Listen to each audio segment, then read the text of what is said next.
বন্ধুরা, আজকে আমি যাচ্ছি আমার স্ত্রীর কাট করতে। আমার মাও যাচ্ছে আমার সাথে।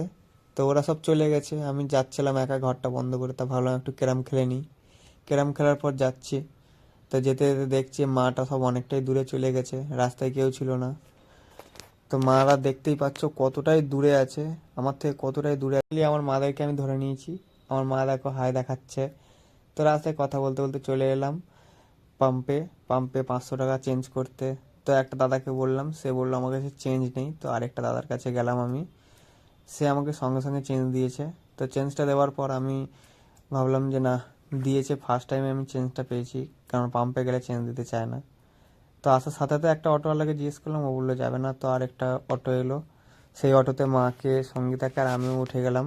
তো আমি ভাবলাম আপনাদেরকেও একটু দেখিয়ে দিই আমার এখান থেকে যেতে কটা গাড়ি ধরতে হয়। প্রথমে আমি একটা অটো ধরে গল্প করতে করতে চলে এলাম, প্রায় হাতিশালার কাছেই চলে এসেছি।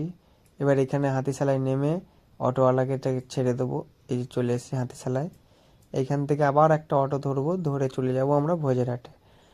কিন্তু বন্ধুরা হচ্ছে আমরা অনেকটাই দূরে থাকি, মানে এখানে তো আর থাকি না, তাই আমাদের কাট করতে অনেকটাই সেই আমার গ্রামের বাড়িতে যেতে হচ্ছে। তো এই যে অটোতে বসেছি আমরা সবাই খুব কমফর্টেবলে, মানে আমার মাকে সামনে নিয়ে বসেছি।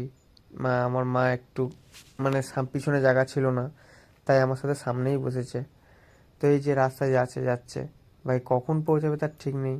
তো দেখতে দেখতে চলে এসেছি আমরা ভোজেরহাটে। এইবার এখান থেকে ধরবো সোজা বাস। যতক্ষণ আমাদের বাস আসছে ততক্ষণে আপনারা লাইক শেয়ার সাবস্ক্রাইব করে নেবেন। আবার দেখা হবে next video. Tata, bye bye.